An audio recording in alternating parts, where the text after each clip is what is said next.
pela primeira vez na história do Brasil, aparece um pré-candidato que não tem partido. Uma pessoa que diz que vai disputar a eleição para a Prefeitura do Rio de Janeiro, discutindo o seu direito nos tribunais. O nome dele? Rodrigo Mesomo. Tudo bem com você, Rodrigo? Tudo bem, meu amigo Ronaldo. Muito obrigado pela oportunidade. É um privilégio a gente poder estar aqui conversando com os seus telespectadores e explicando essa nossa pretensão. Rodrigo, apesar de que o brasileiro vota em nomes, a política é feita de partidos. De repente você aparece como pré-candidato sem partido. Como é que você imagina registrar uma candidatura num mundo partidário sem estar vinculado a um partido político, sem ter passado por uma convenção partidária e sem estar atrelado ao sistema político partidário brasileiro? Muito obrigado pela oportunidade de poder explicar essa questão. Isso é muito importante. Nós vivemos hoje, Ronaldo, uma ditadura partidária. Nós vivemos hoje um monopólio dos partidos políticos. E nós precisamos promover a ruptura com este monopólio. Nós precisamos romper com este monopólio partidário. Vamos observar que a Constituição brasileira, ela, no seu artigo 1º, nos coloca os fundamentos da República. Ela nos coloca, portanto, as direções mestras da República.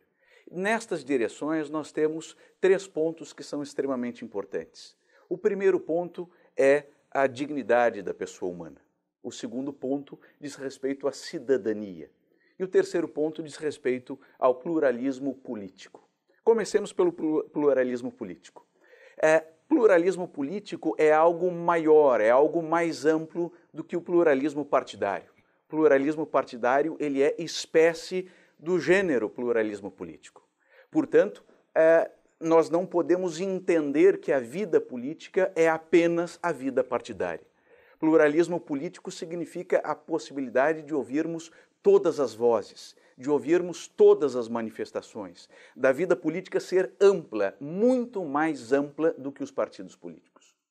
A questão da cidadania. Nós não podemos ter uma cidadania que seja uma cidadania mediada, que seja uma cidadania subjugada, que seja uma cidadania de joelhos aos partidos políticos, que deva aos partidos políticos permissão. E a questão da dignidade da pessoa humana. Ora, Ronaldo, nós vamos observar que exigir que alguém se filie a um partido político apenas para cumprir uma obrigação normativa, uma obrigação legal, é violentar a consciência deste indivíduo. Exigir que alguém se filie a um partido político que não concorda com o programa, que não concorda com as ideias, que não concorda com as pessoas e com o meio partidário, apenas e tão somente para que ele possa cumprir a burocracia eleitoral, é um atentado contra a liberdade de consciência e isso fere a dignidade da pessoa humana. Além disso, meu caro Ronaldo, nós temos, além destas 3 linhas mestras da República Brasileira, que são dispostas já no artigo 1º da Constituição, nós temos a seguinte questão. Aquele que pode o mais, pode o menos. É uma questão de lógica básica. E o direito deve seguir as orientações lógicas. Ora, se eu posso o mais, que é exercer um mandato sem partido, eu posso o menos, que é concorrer a este cargo sem o partido. Portanto, nós temos disposições várias, orientações várias, teses várias, que nos facultam pedir ao judiciário a possibilidade de concorrer sem qualquer partido. Quem é que vai dar o carimbo de purificação na sua candidatura? O judiciário. E, se for necessário, vamos ao Supremo Tribunal Federal. Aqui eu quero chamar a atenção para o seguinte ponto, Ronaldo. Observe só. Em algum momento no passado, todos diziam que era absolutamente impossível se ter o reconhecimento das uniões homossexuais. E o Supremo Tribunal Federal fez o quê?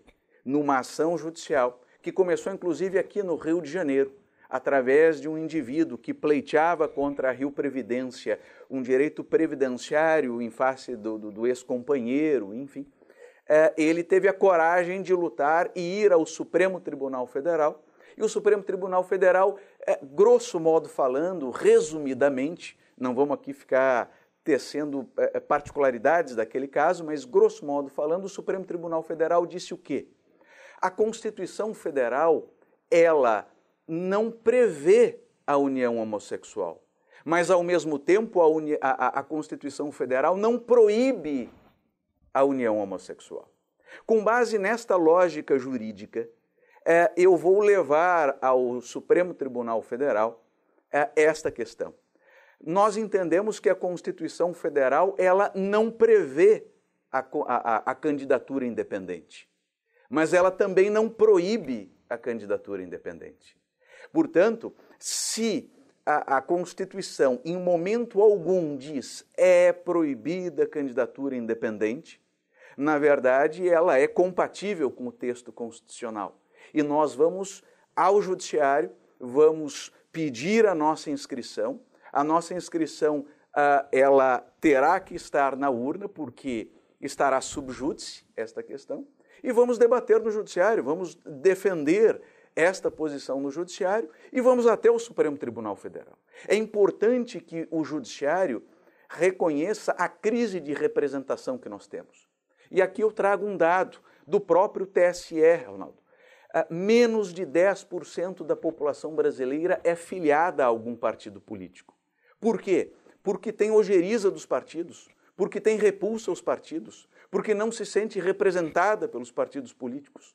Nas pesquisas que medem as instituições brasileiras, os partidos políticos sempre figuram na pior posição, na última posição em termos de credibilidade. Vamos observar que as pesquisas indicam que 80% da população não tem identificação com nenhum partido político. Ora, então nós vivemos uma crise de representação. São 35 partidos e nenhum deles é quisto pela população.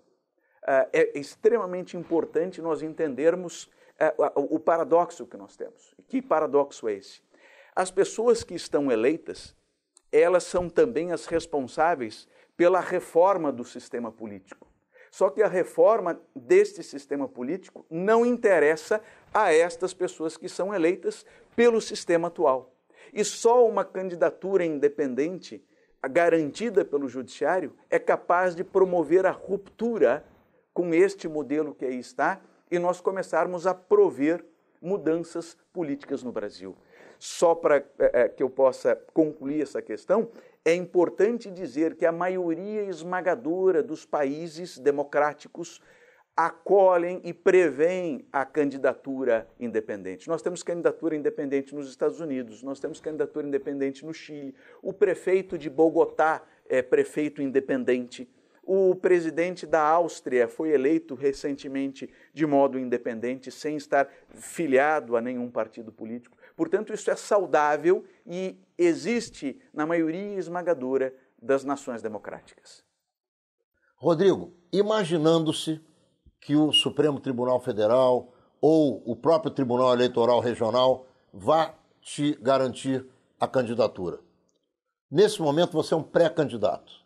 O que é que você imagina que não esteja funcionando no Rio de Janeiro em vários setores? Eu vou começar pelo que aflige os cariocas de uma forma absoluta, que é a questão da segurança, principalmente lembrando que nós estamos às vésperas de Jogos Olímpicos que estarão colocando o Rio de Janeiro no olho do furacão. O planeta estará voltado para o Rio de Janeiro. Qual é a sua ideia com relação à segurança pública na cidade do Rio? Meu amigo Ronaldo, esse é o ponto talvez fundamental e pressuposto para todos os outros. Nós precisamos pensar a segurança como o alicerce no qual nós vamos erguer todas as demais políticas. E é extremamente importante que se pare de hipocrisia, de populismo e se reconheça que o Rio de Janeiro se encontra num estado de guerra civil. Nós não podemos mais tratar a questão com panos quentes. Enquanto nós falamos aqui, meu amigo Ronaldo, Nós temos 2.000 assassinatos na cidade do Rio de Janeiro. Nós temos 1.500 pessoas baleadas. Nós temos mais de 60 policiais mortos, enquanto nós mencionamos aqui. Estes são números compatíveis com a guerra da Síria. Estes são números, portanto, literalmente de uma guerra civil. Nós não podemos mais tratar a segurança como se isso não fosse tema da prefeitura. É sim tema da prefeitura. O Estatuto da Guarda Municipal, que já tem 2 anos de alteração, transformou a natureza jurídica das guardas municipais, alterando radicalmente essa disposição e transformando a Guarda Municipal em força de segurança. No Rio de Janeiro, por exemplo, nós temos uma Guarda Municipal desarmada, com um treinamento muito aquém do que é necessário, e uma Guarda Municipal com um efetivo risível para os desafios da cidade. Porque nós temos uma Guarda Municipal de alguma coisa em torno de 7.000 homens, um pouquinho a mais que isso. Ora, a lei nos permite que nós aumentemos este efetivo para 13.000 homens. E, além disso, a lei permite que esta Guarda Municipal possa andar armada. Nós precisamos treinar esta força de segurança, ampliar esta força de segurança e armar esta força de segurança para o uso progressivo da força. É inadmissível que uma cidade como o Rio de Janeiro, o prefeito não tome a si a responsabilidade. A polícia militar ela está absolutamente sobrecarregada, as UPPs são questionáveis, a tropa se encontra nas UPPs e, portanto, o efetivo da polícia militar não é suficiente para um patrulhamento ostensivo que precisa ser feito, e a Prefeitura do Rio de Janeiro precisa voltar as suas atenções para isso. Perceba que a segurança pública no âmbito do município é tão maltratada que nós não temos sequer uma Secretaria de Segurança e não temos sequer um Conselho Municipal de Segurança Pública. É criminoso o que a atual gestão faz. Ela relega a segurança, ela se nega a prover segurança, aquartela o pouco efetivo da Guarda Municipal.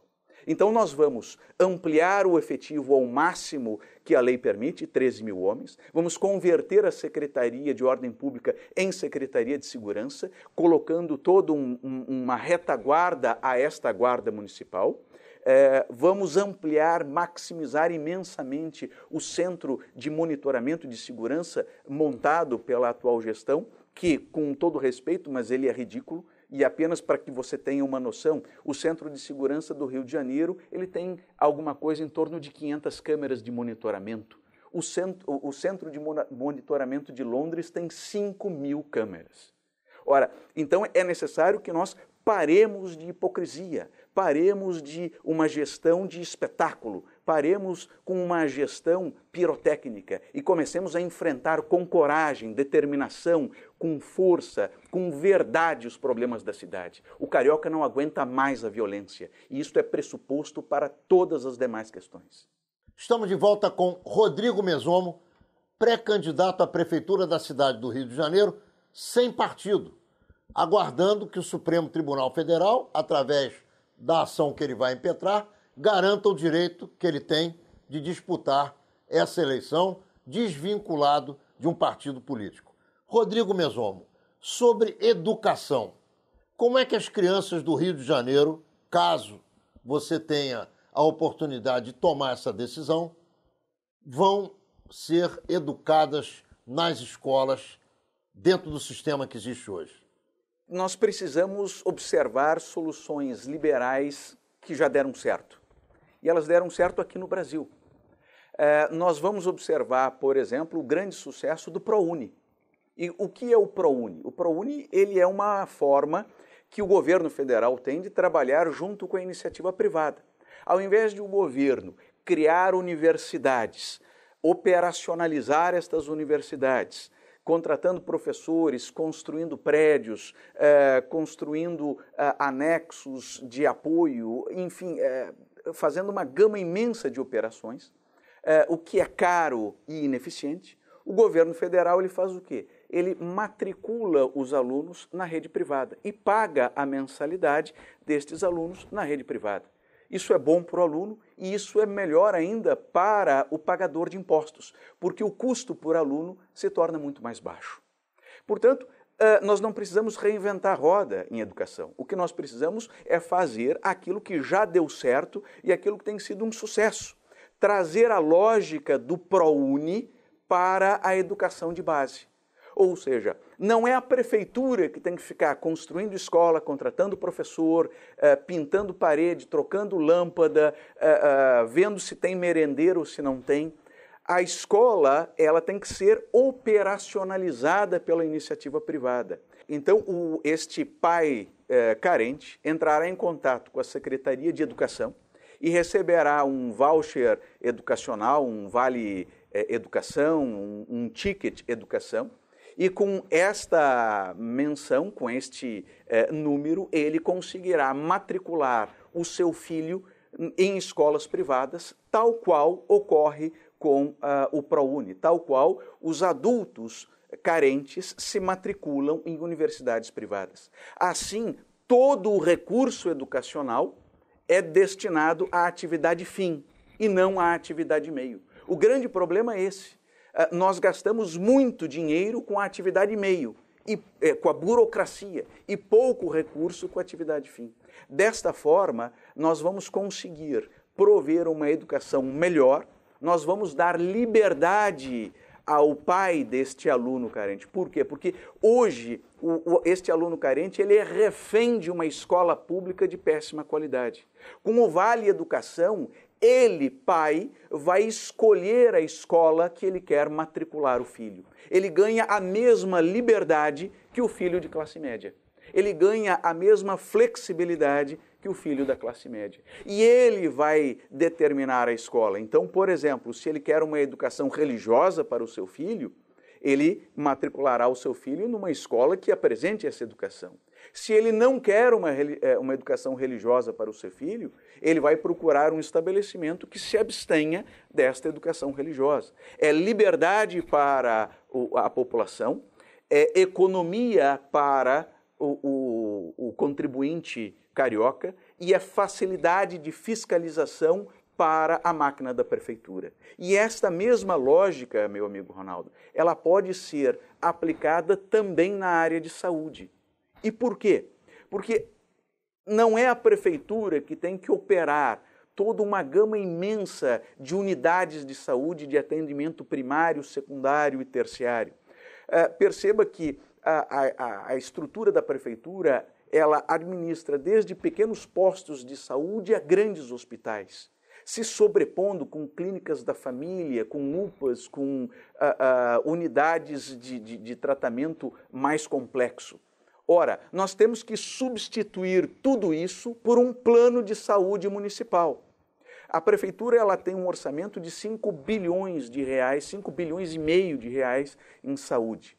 O que nós temos que fazer? Ao invés de operacionalizar esta gama imensa de hospitais e postos de saúde, nós temos que contratar na iniciativa privada, num pool de seguradoras, de operadoras de planos de saúde, um plano de saúde para o morador do Rio de Janeiro, com esta apólice de 5 bilhões e meio de reais. E este indivíduo, então, com o seu Rio Saúde, vai ser atendido na rede privada, na mesma rede que a classe média ou que os ricos são atendidos. Por quê? Porque nós vamos permitir, então, que este indivíduo, com este plano privado pago pela prefeitura, tenha consultas, exames e internações. E as unidades de saúde, elas são transferidas à iniciativa privada. Muito bem, o que você está dizendo é o seguinte: comigo não vai se gastar dinheiro em atividade meio, só em atividade fim. É isso? Exatamente. Ou seja, ao invés de eu construir escolas, eu vou colocar alunos na escola. Exatamente. E assim também com relação aos doentes. Ao invés de nós gastarmos rios de dinheiro com a burocracia da saúde, com os controles internos que são feitos e com a ineficiência, com as perdas que ocorrem neste meio do caminho, nós vamos contratar as 30, 40, 50 maiores operadoras de saúde do Brasil e vamos negociar com estas operadoras uma apólice de 5 bilhões e meio, fazendo com que os moradores do Rio de Janeiro tenham o atendimento na rede privada. Rodrigo Mesomo, nós estamos no centro de Copacabana, no posto 4, Avenida Copacabana, entre Santa Clara e Constante Ramos. A 5 minutos do nosso estúdio, nós temos a favela do Pavãozinho. A 15, 20 minutos, nós temos a favela do Chapéu Mangueira e da Babilônia. O que é que você pensa de valas a céu aberto e de falta de água em favelas? Este é um ponto vital no Rio de Janeiro. É o ponto que talvez mostre o populismo, a demagogia, o assistencialismo, o clientelismo com o qual a política no Rio de Janeiro vem sendo feita nos últimos 50 anos. Por que nós chegamos a este caos no nosso tecido urbano? Depois que sai Carlos Lacerda da prefeitura, do estado da Guanabara, em 1965, se você fizer uma recapitulação de quem governou esta cidade e este estado, nós vamos encontrar apenas pessoas que estão no espectro da esquerda. Desde nomes como Negrão de Lima, que sucedeu Carlos Lacerda, que era um getulista, a Brizola, por exemplo, nos anos 80, e Darcy Ribeiro, o seu vice-governador, que diziam que favela não é problema, favela é solução. Ora, então, nós temos todo um arco de interesses pró-favelização, que se beneficiam da tessitura urbana favelizada. E é isso que nós precisamos romper. Nós precisamos romper com este populismo. Porque a lógica hoje é a de maquiar favelas. A lógica hoje é de um trato populista com a favela. Não se faz mais a bica d'água, mas eu faço melhorias cosméticas que equivalem à antiga política da bica d'água. E é isso que nós precisamos romper. Nós precisamos romper esta lógica. Nós precisamos, portanto, parar de maquiar favelas e enfrentar a urbanização das favelas como ela precisa ser enfrentada. Nós precisamos desfavelizar o Rio de Janeiro. Nós precisamos, portanto, de políticas que sejam comprometidas com a transformação de um tecido urbano favelizado num tecido urbano com condições mínimas de habitabilidade. Vamos a um exemplo. Se gastou lá no Alemão 300 milhões de reais, alguma coisa em torno disso, para fazer um teleférico. Subutilizado, um teleférico que não atende às necessidades reais daquelas pessoas.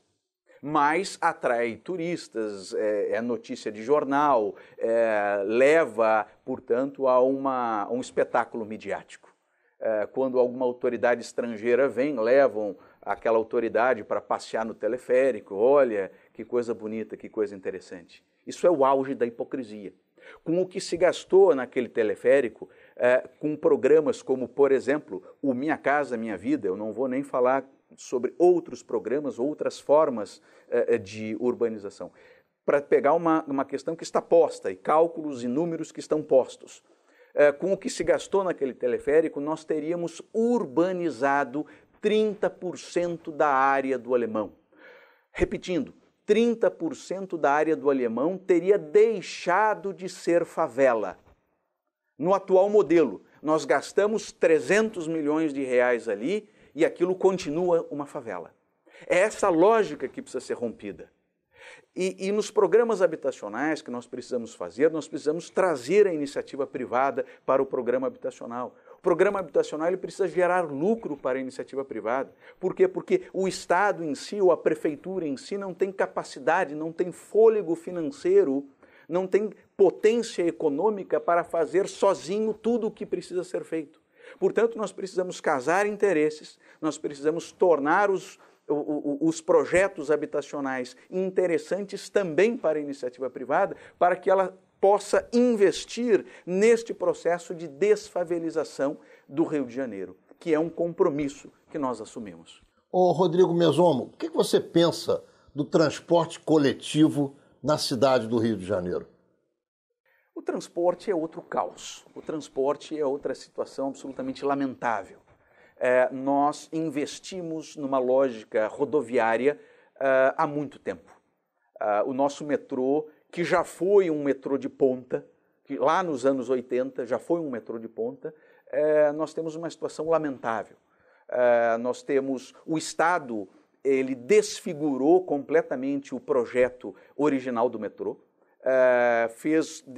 promoveu decisões políticas no traçado do metrô, esquecendo todas as recomendações técnicas, e investiu no modelo rodoviário, com BRTs. Na nossa gestão, nós vamos romper com o modelo rodoviário. Nós vamos ter dois eixos fundamentais. Primeiro, nós vamos buscar parceria com o Estado, e a Prefeitura vai investir, vai ombrear com o Estado o metrô. Então, por exemplo, é absolutamente vital que nós façamos uma ligação Praça-15-Estácio. Isso consegue aumentar o volume de passageiros dia de 800 mil para 1,5 milhão, porque nós conectamos as barcas ao metrô. Então, investir no modelo sobre trilhos é fundamental. Além disso, precisamos expandir o sistema do VLT, que eram os antigos bondes. Por quê? Porque o Rio de Janeiro já foi cidade exemplo de como os bondes funcionavam. A cidade, ela se transformou através do desenho dos bondes. Nós tínhamos uma das melhores redes do mundo de bondes até os anos 60, que depois foi desmantelada. Então, o primeiro eixo é o transporte sobre trilhos. Nós vamos ombrear com o Estado nessa expansão Praça-15-Estácio, e nós vamos expandir o VLT. E nós vamos tirar do papel projetos que existem e que são maravilhosos, que são os projetos hidroviários. Por quê? Porque nós somos uma cidade que tem dois sistemas de baía, Sepetiba e Guanabara, nós temos lagoas na Barra da Tijuca e nós temos toda a orla marítima. Ora, então é impensável, é absurdo que nós não exploremos o sistema hidroviário do Rio de Janeiro, fazendo conexões, por exemplo, Praça 15 Galeão, Praça 15 Ilha do Fundão, Praça 15 Barra e Recreio dos Bandeirantes. Hoje existe a plena tecnologia de ferryboats marítimos que, por exemplo, fazem ali a costa grega, fazem, por exemplo, a ligação País de Gales, Irlanda do Norte, com ferryboats. Então, hoje existe ampla tecnologia para estas ligações hidroviárias. Então, são estes dois eixos, transporte sobre trilhos e transporte hidroviário. Rodrigo Mesomo, ele é pré-candidato à prefeitura da cidade do Rio de Janeiro, sem vínculo partidário, e essa situação é inédita no Brasil. Essa questão vai ser resolvida pela Justiça. Mas, independente disso, eu quero saber do Rodrigo Mesomo o que é que ele pensa do turismo como uma das mais importantes indústrias não tão bem aproveitadas no Rio de Janeiro como poderia ser. É extremamente importante que nós tenhamos a noção do fracasso que é o turismo e o entretenimento no Rio de Janeiro. Para que tenhamos uma margem de comparação. Orlando, na Flórida, recebe alguma coisa em torno de 60 milhões de turistas ano. Las Vegas, Nevada, recebe alguma coisa em torno de 40, 45 milhões de turistas ano. O Brasil recebe alguma coisa em torno de 6 milhões de turistas ano. Portanto, esses números já revelam o fracasso com o qual se trata, o modo medíocre com o qual se trata o turismo, as convenções, o carnaval, o futebol, enfim. Não existem políticas públicas, existem arremedos, existem medidas voluntariosas esporádicas. Nós não tratamos, por exemplo, o carnaval como show business. E poderíamos e deveríamos, e é isso que nós vamos fazer. Nós vamos romper com a sazonalidade do carnaval. O que nós precisamos para tratar o carnaval com a mesma eficiência e com a mesma potência que os norte-americanos, por exemplo, tratam o entretenimento em Orlando? Nós vamos construir, através de uma PPP, uma parceria público-privada, numa área a ser tecnicamente identificada mediante estudos técnicos, o chamado Distrito Carnavalesco. Neste Distrito Carnavalesco, nós vamos fazer o quê? nós vamos construir um novo e moderno sambódromo. Nós vamos construir ali todos os barracões para as escolas, não só do grupo especial, mas como dos grupos de acesso. Nós vamos ter ali anexar, isso facilita a logística imensamente. Nós vamos ter ali as quadras de ensaio, nós vamos ter acoplado shopping center, a rede hoteleira, vamos ter acoplado restaurantes, área de mídia, nós vamos ter imensa área de estacionamento, ou seja, pensar o carnaval assim como Orlando pensa os parques de diversão. E nós teremos então, neste distrito carnavalesco, shows, eventos, desfiles, ensaios, teremos toda uma indústria do carnaval pujante, gerando emprego, gerando mão de obra, gerando recursos, divisas, o ano inteiro, o tempo inteiro, trazendo milhões de turistas. Portanto, nós vamos deixar de ter um carnaval pensado ali de modo medíocre, só em fevereiro, com algumas movimentações, para tratar o carnaval como show business. E as escolas vão se profissionalizar. Nós teremos toda a profissionalização dos arcos de envolvidos e, portanto, vamos nos espelhar num Cirque du Soleil. As escolas vão atingir um profissionalismo tal que poderão viajar o mundo expondo o carnaval carioca permanentemente no mundo inteiro. Portanto, nós precisamos pensar grande. Grandes são os desafios e grande precisa ser o nosso pensamento, as propostas que nós precisamos fazer.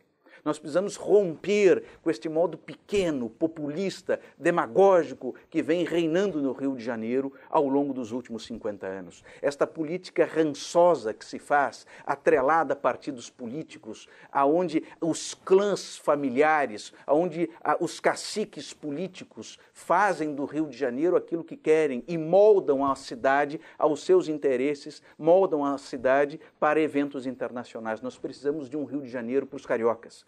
E é isso que nós vamos fazer com o Carnaval, gerando milhares e milhares de empregos. O Carnaval hoje fatura na cidade alguma coisa em torno de 3 bilhões de reais. Nós podemos triplicar isso. Certamente podemos triplicar isso, ou mais ainda, transformando o sucesso do Carnaval no mesmo sucesso que Orlando tem com entretenimento e que Las Vegas tem com o jogo. Ô, Rodrigo, qual é, na sua avaliação, o rio que você gostaria de frequentar? É o Rio dos Camelôs? É o rio da poluição da Baía de Guanabara? É o rio da falta de segurança? É o rio das filas dos hospitais? É o rio do trânsito absolutamente congestionado?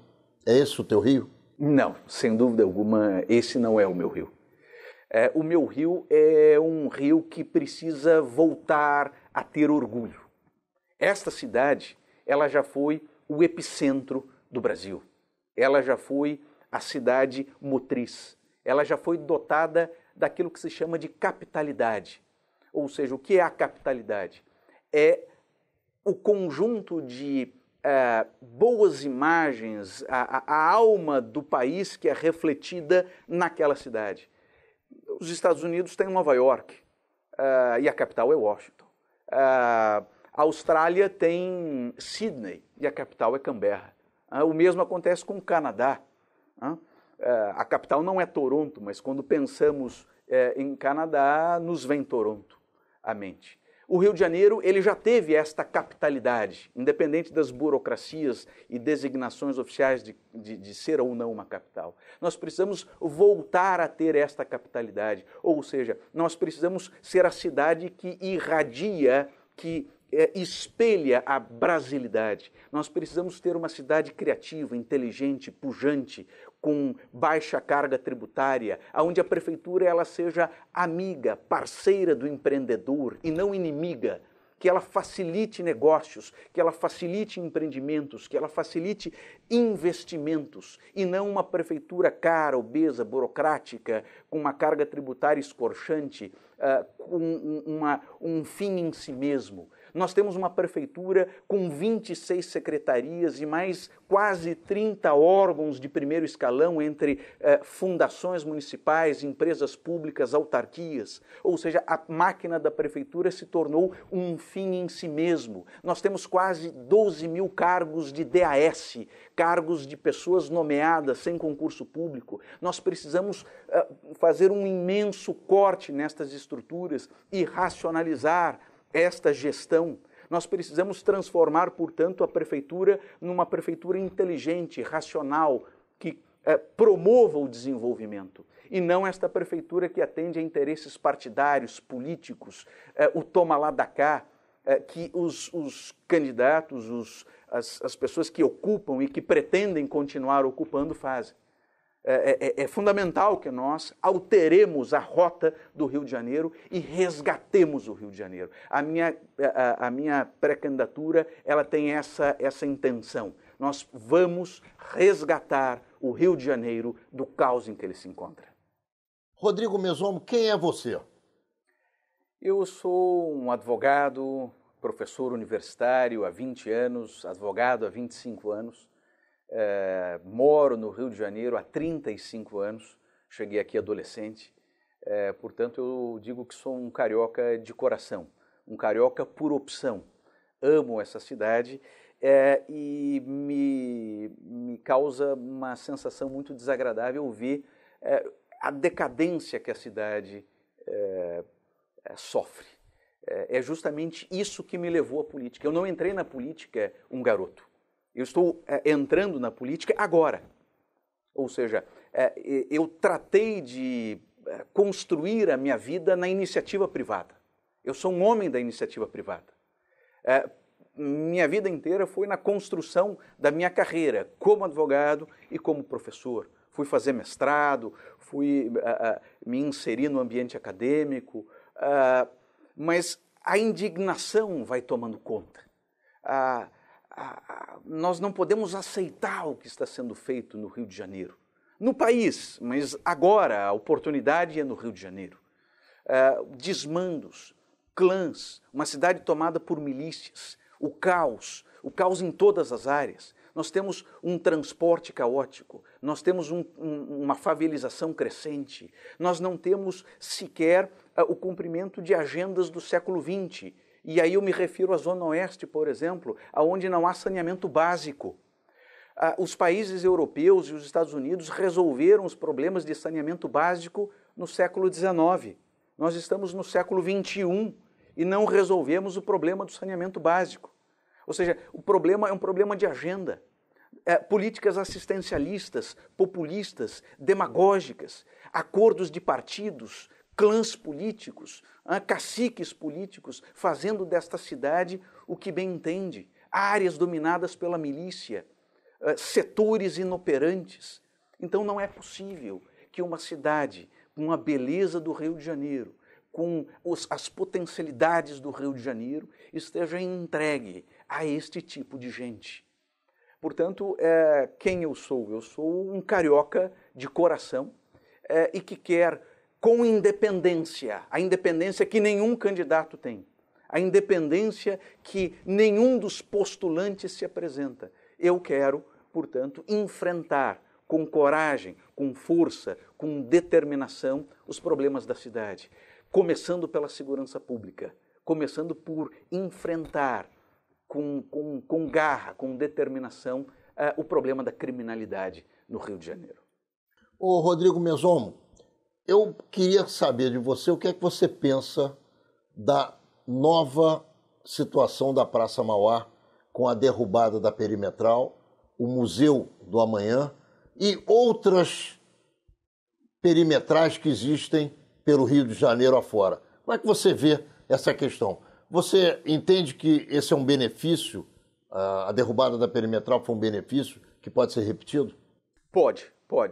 Sob este aspecto, nós temos que entender que as perimetrais eram um modelo urbano de muito sucesso nos anos 50 e 60, até início dos anos 70, e estas formas urbanísticas foram importadas no Brasil e, infelizmente, as cidades brasileiras também construíram estas soluções urbanas. São Paulo tem o Minhocão, aqui nós temos outras perimetrais, e eu penso seriamente também em derrubar a Paulo de Fronten.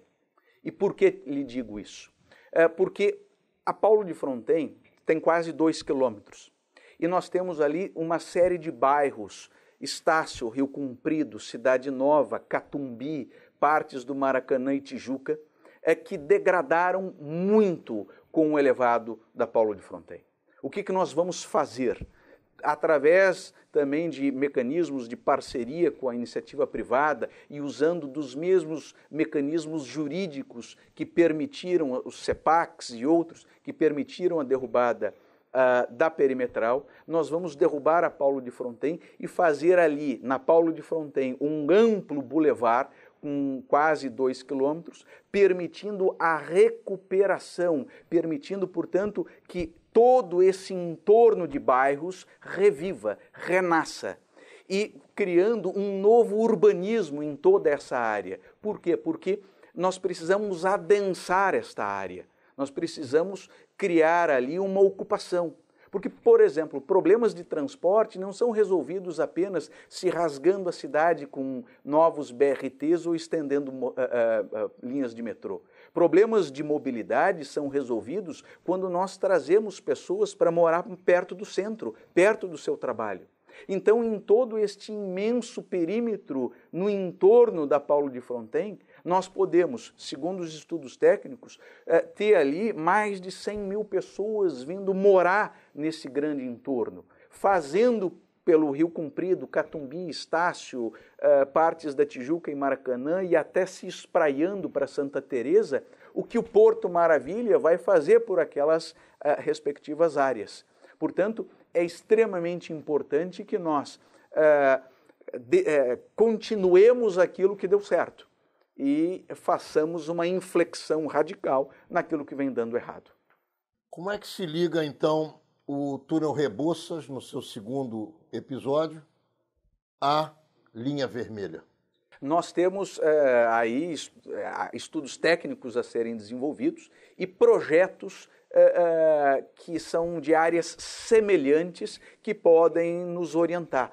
E aí eu vou convidar o telespectador a verificar o projeto de urbanização, de reurbanização que foi feito em Seul, na Coreia do Sul. Em Seul havia um rio que cortava boa parte da cidade e, coincidentemente, uma perimetral em cima deste rio. Um ambiente absolutamente degradado embaixo, algo terrível. A prefeitura de Seul encampou o projeto, que sofreu muitas críticas, muitas resistências, mas ela encampou este projeto e hoje nós temos esta área totalmente revitalizada e uma área absolutamente adorada pelos moradores de Seul. Portanto, queremos repetir, resgatando todo este imenso conjunto de bairros e fazendo com que milhares de pessoas morem perto da cidade. Ô Rodrigo Mesomo, foi uma alegria grande conversar contigo. Nós, infelizmente, chegamos ao final do programa, poderíamos ficar aqui batendo esse papo durante horas e horas. Eu quero te convidar a se despedir dos nossos telespectadores e oferecer a você as câmeras e os microfones de Menorá na TV para que você converse com quem está nos assistindo. Eu agradeço o convite da Menorá e do nosso amigo Ronaldo e quero dizer ao telespectador que à frente da prefeitura nós vamos com absoluta independência, com coragem, com criatividade, com inovação, que apenas um candidato independente pode ter, nós vamos enfrentar os problemas. Nós vamos enfrentar a criminalidade com força, com determinação. Nós vamos trazer soluções inovadoras, criativas na saúde e na educação junto com a iniciativa privada. E nós vamos repensar este urbanismo que vem sendo praticado. Ou seja, vamos romper com a lógica das maquiagens nas favelas, vamos romper com a lógica rodoviarista, investindo em transporte sobre trilhos e aquaviário. Ou seja, nós vamos resgatar o Rio de Janeiro, resgatar o orgulho de viver aqui, resgatar a grandeza desta cidade, fazer com que esta cidade volte a ocupar a posição que lhe é de direito, que lhe é de tradição. Fazer com que o Rio de Janeiro sinta orgulho outra vez. É isto que eu me proponho e é isto que eu prometo a todos vocês.